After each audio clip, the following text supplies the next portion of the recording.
Bienvenidos a esta hora del día, gracias por sintonizar Ecuador en Contacto. Se intensifican las operaciones militares en la frontera sur Loja. Las Fuerzas Armadas han precisado que mantienen presencia activa en los cantones Zapotillo, Célica y Puyango, mediante operaciones de control de armas, municiones y explosivos, con el fin de fortalecer el control territorial y prevenir actividades ilícitas. Se habla que mediante patrullajes y controles en zonas sensibles, el personal militar neutraliza las amenazas relacionadas con el tráfico ilegal de armamento. Con este tema iniciamos la segunda emisión de Ecuador en Contacto. Vamos a conocer los titulares.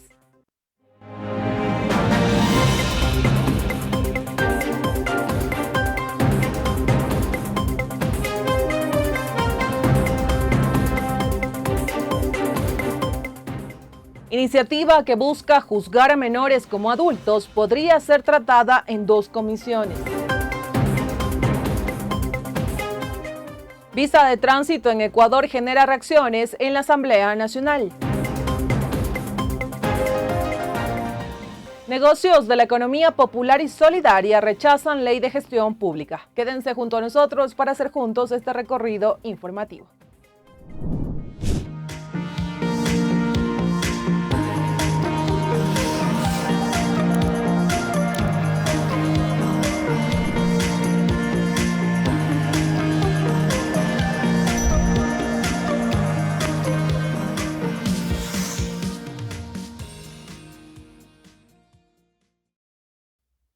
Iniciamos con las noticias y la asambleísta Mireya Pazmiño solicitó a la presidenta de la Comisión de la Niñez y Adolescencia que esta mesa legislativa también forme parte del tratamiento que se está dando a la iniciativa del oficialismo para juzgar a menores de edad infractores como adultos. Nicole Mendoza preparó un reporte y nos cuenta más. Veamos, Corape informa.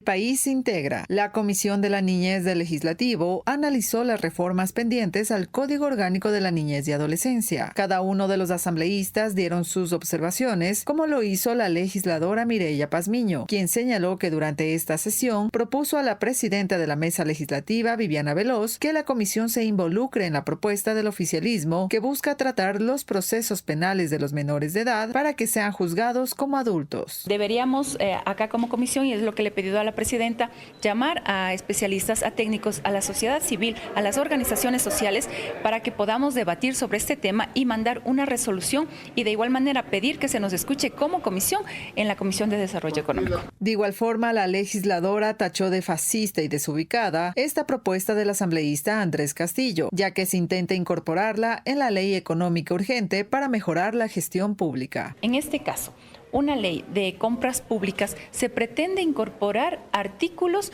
sobre los infractores adolescentes, que me parece completamente desubicado. Artículos fascistas, se podría decir, y discúlpeme, ese es mi criterio respecto al legislador Castillo.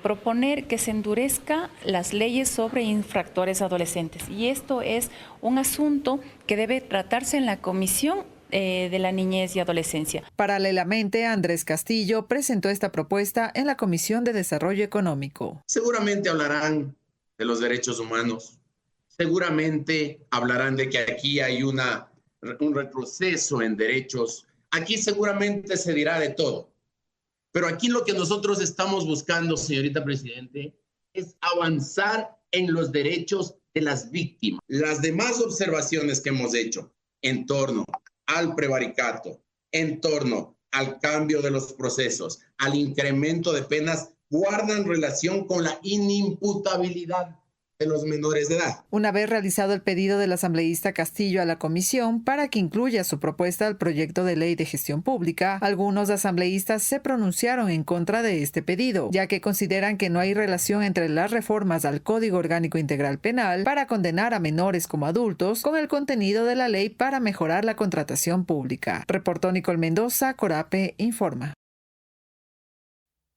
Y el Ecuador se integra y el crecimiento de la violencia en nuestro país intensifica la preocupación en los ciudadanos, quienes se preguntan cuándo van a parar las muertes violentas, extorsiones y demás hechos. El experto en seguridad Daniel Pontón precisó que la violencia es un virus que se hace cada vez más fuerte. Rolando Goyes conversó con él y nos presenta el siguiente reporte. Corape informa. Y el país se integra.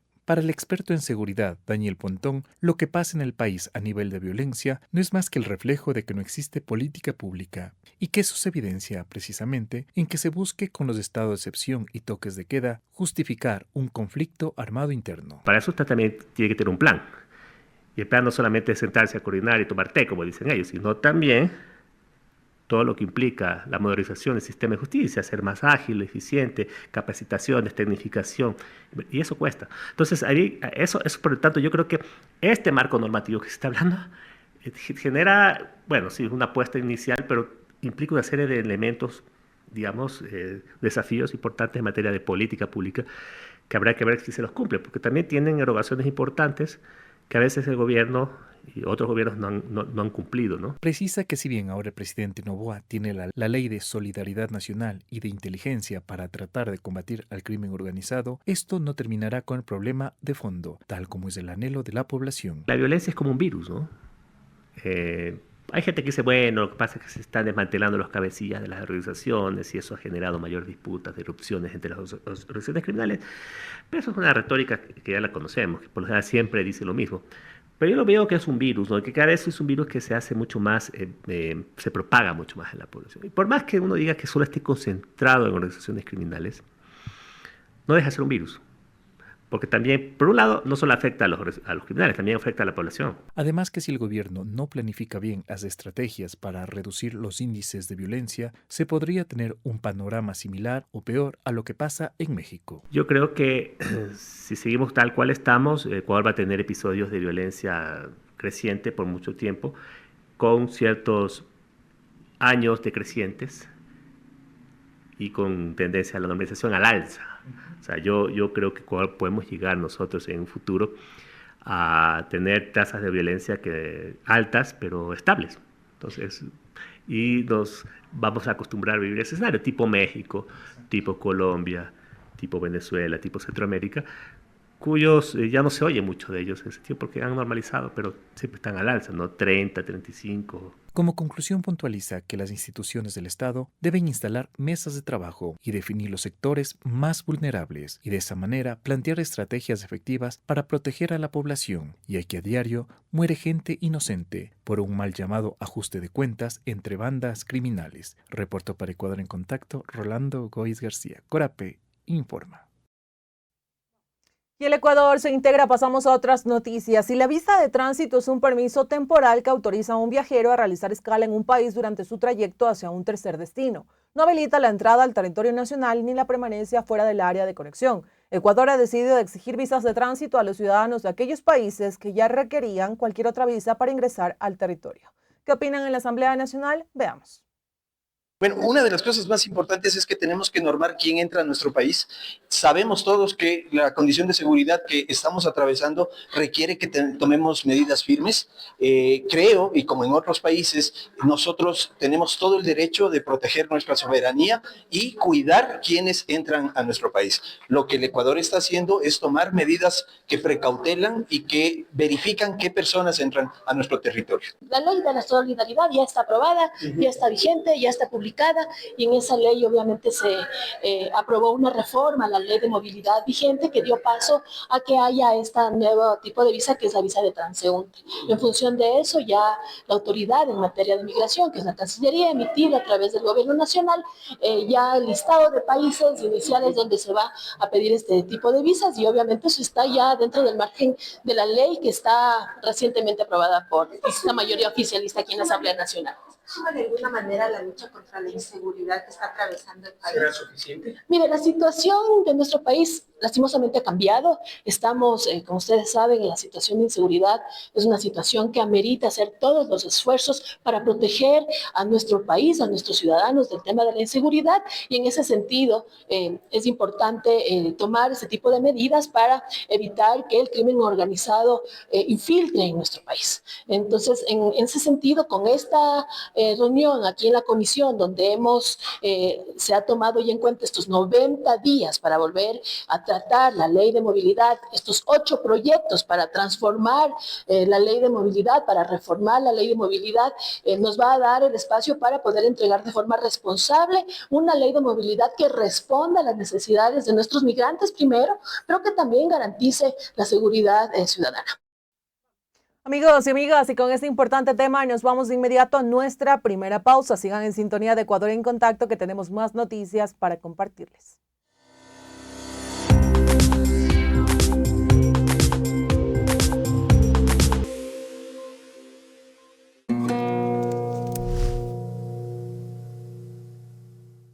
Me llamo Teresa Shiki. Estamos en el Parque Etnobotánico Omaere.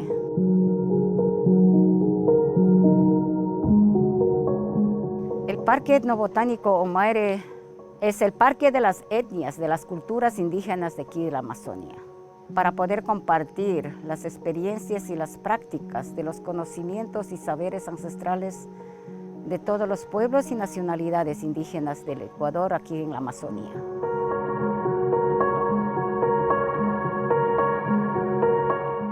Empezamos así nosotros, de la nada, puro pastos.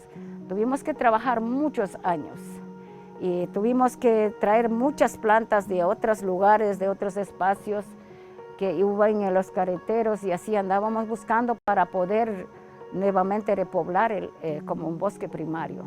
Y ahorita ustedes ven, ya están casi unos 27 años, ya tenemos un bosque casi primario.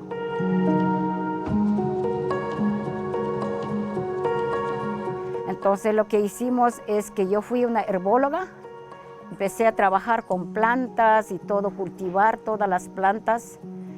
Ahorita en el Parque Etnobotánico podemos observar mucho y enseñamos eso a toda gente que viene a visitar el Parque Etnobotánico Omaere. Aquí está el saber ancestral de todas las nacionalidades indígenas de Ecuador. El objetivo y la meta de poder construir nuestros sueños es enseñar, a educar, a conservar y reforestar. Para usted, Teresa, ¿qué es el Jardín Etnobotánico Omaere? Para mí el Parque Etnobotánico Omaere es salud, alimento y vida.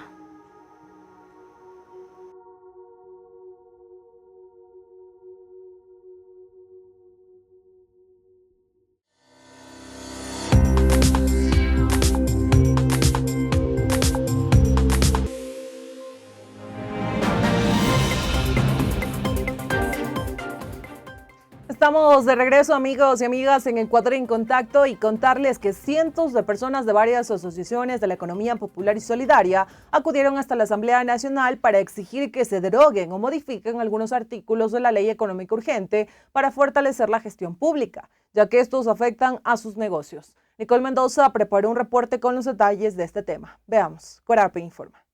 Y el país integra en los exteriores de la Asamblea Nacional, mediante un plantón, las asociaciones de la economía popular y solidaria de todo el país acudieron para demostrar su rechazo a varios artículos del proyecto de ley del Ejecutivo que busca fortalecer la gestión pública y que también fue calificado como urgente en materia económica. Según Nube Fajardo, miembro de la Coalición Nacional de la Economía Popular y Solidaria, afirmó que esta propuesta los perjudica como proveedores del Estado. Nosotros como proveedores del Estado somos muchas veces mal pagados, porque hasta ahora hay compañeros que no les pagan, no nos pagan. Nosotros pagamos el IVA al 15%, a nosotros no nos están devolviendo el IVA. Además de eso, nos quieren incluir, quieren dejar en 3 meses que van a hacer la revisión de los convenios marcos y los van a derogar. Nos perjudica mucho y estamos aquí. De eso dependemos miles de familias, somos 12.000 familias que estamos trabajando aquí en la EPS. Las asociaciones también elaboraron un documento con observaciones de las afectaciones que tendría esta ley en su economía. Así lo mencionó Daniel Echeverría en representación de la provincia de Imbabura. Esta propuesta tiene alrededor de 20 puntos que se ha recopilado de este proyecto de ley, que son 20 puntos de los cuales analizamos y nos dimos cuenta, lo analizaron obviamente expertos, y son puntos que están ahí para sacarnos de la contratación pública, para eliminar los convenios macros que a nosotros nos permiten como grupo vulnerables acceder a pequeños contratitos del Estado. No son cosas grandes, pero hasta esas pequeñas cosas que nos ayudan a salir de la pobreza, hasta eso nos quieren quitar. Asimismo, desde la Amazonía y la región Costa, los representantes de estas asociaciones resaltaron que este proyecto de ley los excluye al eliminar aparentemente el catálogo electrónico para ser seleccionados como proveedores del Estado. Quieren eliminar el catálogo electrónico para que fue creado para los artesanos. Igual eso quieren terminar a rajatabla. Que somos 40,000 artesanos en toda la República de Ecuador que vivimos de estos contratos pequeñitos. Cuando nos dan los contratos, contratamos gente aparte, entonces tenemos solo en nuestra asociación como 20 familias. Ya, y así cada compañero que tiene su asociación, también son contratistas por cuenta propia, no son de asociaciones, también salen afectados. En la Amazonía somos las personas más abandonadas y el gobierno no se ha hecho presente por allá. A pesar de que la Comisión de Desarrollo Económico aprobó la tarde de este jueves 12 de junio el informe para primer debate de este proyecto de ley, la Coalición Nacional de la Economía Popular y Solidaria anunció que estarán presentes en las comparecencias para el segundo debate de esta propuesta. Reportó Nicole Mendoza, Corape informa. Y el Ecuador se integra, amigos y amigas, y en medio del escenario donde en nuestro país se denuncia la expansión de la minería ilegal, desde este 16 de junio de 2025 se reabriría el catastro minero, según el anuncio que realizó el Gobierno Nacional en días pasados. Ivonne Ramos, de Acción Ecológica, se pronunció sobre el tema y precisó que el catastro minero no va a resolver el problema. Rolando Goyes conversó con ella y nos cuenta más. Corape informa. Y el país se integra. El Gobierno Nacional anunció en días pasados sobre la apertura del catastro minero a partir del 16 de junio de 2025. Informó que este proceso se habilitará para la pequeña minería no metálica, luego para la pequeña minería metálica en septiembre y finalmente para todos los regímenes en diciembre de este año. Decisión que para Acción Ecológica no es más que buscar seguir acabando con la naturaleza, precisó Ivonne Ramos. El catastro minero no va a resolver el problema según el Plan Nacional de Desarrollo Minero, que salió en el 2020. Hasta el 2020 nosotros teníamos alrededor de 2 millones de hectáreas destinadas para la minería, entre concesionadas y en proceso de trámite. Las aspiraciones que tenía ese plan de desarrollo minero es que al 2030 se lleguen a destinar 10 millones de hectáreas de nuestro territorio para operaciones mineras. Según lo dicho por la vocera oficial del gobierno, este proceso, que se llevará a cabo por etapas, buscaría garantizar la eficiencia, transparencia y sostenibilidad operativa del catastro minero, lo que es cuestionable, ya que cualquier forma de explotación llevaría a la destrucción de ecosistemas, señala. Estamos hablando de proyectos que están realmente van a provocar una destrucción y una devastación a nuestros ecosistemas más diversos y más importantes, proveedores de agua. Pero el problema que tenemos con la minería de gran escala es que ellos van a generar unos impactos ambientales también de gran escala, pero sobre todo impactos que van a ser a perpetuidad. Además, el gobierno anunció la creación de una tasa de fiscalización minera para fortalecer el control y la vigilancia de la actividad minera, especialmente en lo que respecta a la lucha contra la minería ilegal y el combate a la pérdida de recursos. Esto también lo cuestiona Ivonne Ramos. Lo mismo ocurre en otros territorios, como lo que pasa en Buenos Aires, por ejemplo, ¿no es cierto? Ahí están operando también bandas criminales, también está operándose la minería ilegal, pero sin lugar a dudas también esos mineros ilegales están asociados, los capataces o los operadores de los ilegales fueron en su momento operadores de Hanrin, según lo que denunciaron los mismos pobladores en el territorio. Entonces, de esa forma vemos que hay una asociación ilícita, hay un vínculo íntimo entre los, entre comillas, operadores legales con los operadores ilegales. Desde los colectivos ambientalistas, de la misma manera, estarán vigilantes a las concesiones que se pretendan hacer en zonas protegidas, ya que los ciudadanos de estas localidades han señalado estar en contra de cualquier actividad extractivista. Es el caso de la provincia de La Suay, Bolívar, Pacto, entre otras. Reportó para Ecuador en Contacto Rolando Goiz García. Corape informa. Y el Ecuador se integra. Seguimos con más noticias, amigos y amigas. Y a pesar de las recientes discrepancias con la gobernación de Guayas, el Ministerio de Gobierno, el alcalde de Guayaquil, Aquiles Álvarez, ratificó su compromiso de coordinación con el gobierno nacional, enfatizando la importancia de sumar esfuerzos para abordar los desafíos que enfrenta la ciudad. Todo por el bien común, indicó. Nuestro compañero Carlos Reyes nos trae sus declaraciones. Veamos. No hay tiempo para eso, obviamente, pero hay que coordinar y sentarse a trabajar. Así que para mí, es que no haya dicho nada. Si las fuerzas abiertas las tenemos acá en el pueblo, hay que priorizar el bien común, y el bien común es luchar por la seguridad de Guayaquil, por tener paz. La única manera es trabajando en conjunto, como lo manda coordinándose en el gobierno central, directamente con la Policía Nacional. Eso no se ha cortado ese diálogo con las autoridades policiales más que todo. Bueno, eso es lo que intentamos. Hoy hay un Consejo Cantonal de Seguridad que hemos convocado, esperemos que asistan. Lo importante es coordinar y que se anclen en la plataforma importante que tiene el municipio de Guayaquil y en su inversión en materia de prevención. Pues espera los 80 millones de pesos. Un mensaje de debilidad, señor alcalde, a las organizaciones. Las muertes violentas, las vacunas, todo eso. Nos preocupan, por eso hay que trabajar en conjunto y coordinar. Bueno, la ciudadanía también reacciona exterior nacional como nosotros nos activamos siempre, trabajamos siempre. Tenemos que nosotros por ley no podemos disponer de la Policía Nacional, no podemos dar de orden la Policía Nacional de las Fuerzas Armadas. La gobernadora es la representante del presidente de la provincia y es la que debe de comandar esas acciones. Sí, estamos trabajando de la mano con el municipio de Guayaquil, seguimos abriéndole las puertas para trabajar en conjunto, porque hay que priorizar el bien común, que es lo que quiere la gente. Amigos y amigas, y con ese reporte que llegó desde Guayas, nos separamos nuevamente de ustedes. Ya regresamos con más información.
Conservar el ecosistema es un deber. ¿Pero sabías que la principal especie en extinción es el ser humano? Cuidarlo es responsabilidad de todos y todas. Corape, por la vida.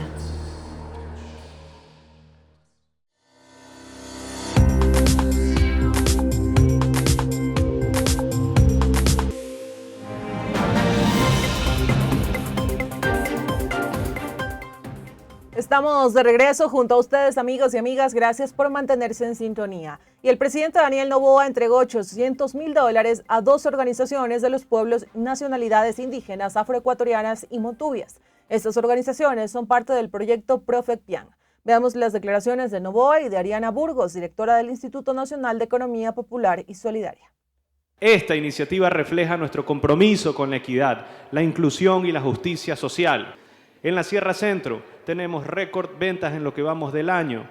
En Esmeraldas le hemos dado vuelta también en 1 año y medio a la economía y los pueblos afroecuatorianos de Esmeraldas hoy en día tienen un futuro y tienen un presente económico mucho mejor. También en los pueblos montubios, arriba ventas en lo que va del año 27%, Los Ríos, 14%, Manabí, doble dígito también, cerca del 10%, Guayas. Eso de ahí no son palabras bonitas, eso de ahí es la realidad de que las acciones que nosotros hemos tomado y las reformas que hemos hecho sí han sido beneficiosos para el pueblo. Hoy entregamos $800.000 a 12 organizaciones para apoyar a los emprendimientos de turismo comunitario, producción agrícola, artesanías y otros sectores claves para el desarrollo local. El proyecto cuenta con una inversión total de $40 millones, financiados por el Banco Mundial y ejecutados por el Instituto de Economía Popular y Solidaria. Profecpiam es la prueba concreta de que no solo lo dijimos, lo estamos haciendo. Es una apuesta firme. $20 millones en inversión directa en más de 300 parroquias de 23 provincias, donde viven los pueblos que han sostenido este país con trabajo, con cultura, con dignidad. Los pueblos indígenas, afroecuatorianos y montubios. Subproyectos que van desde los $15.000 hasta los $500.000.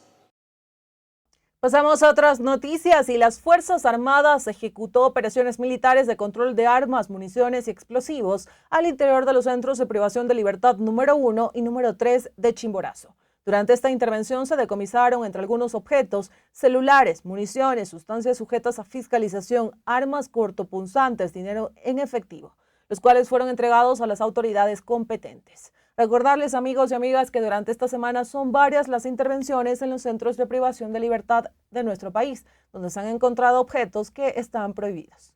Pasamos de inmediato a otros temas y ahora vamos con noticias internacionales, y es que la Deutsche Welle ingresó por primera vez a la Franja de Gaza en un recorrido organizado y supervisado por el ejército de Israel, visitando el hospital europeo de Jan Yunis, una visita de menos de 2 horas tras 20 meses de guerra.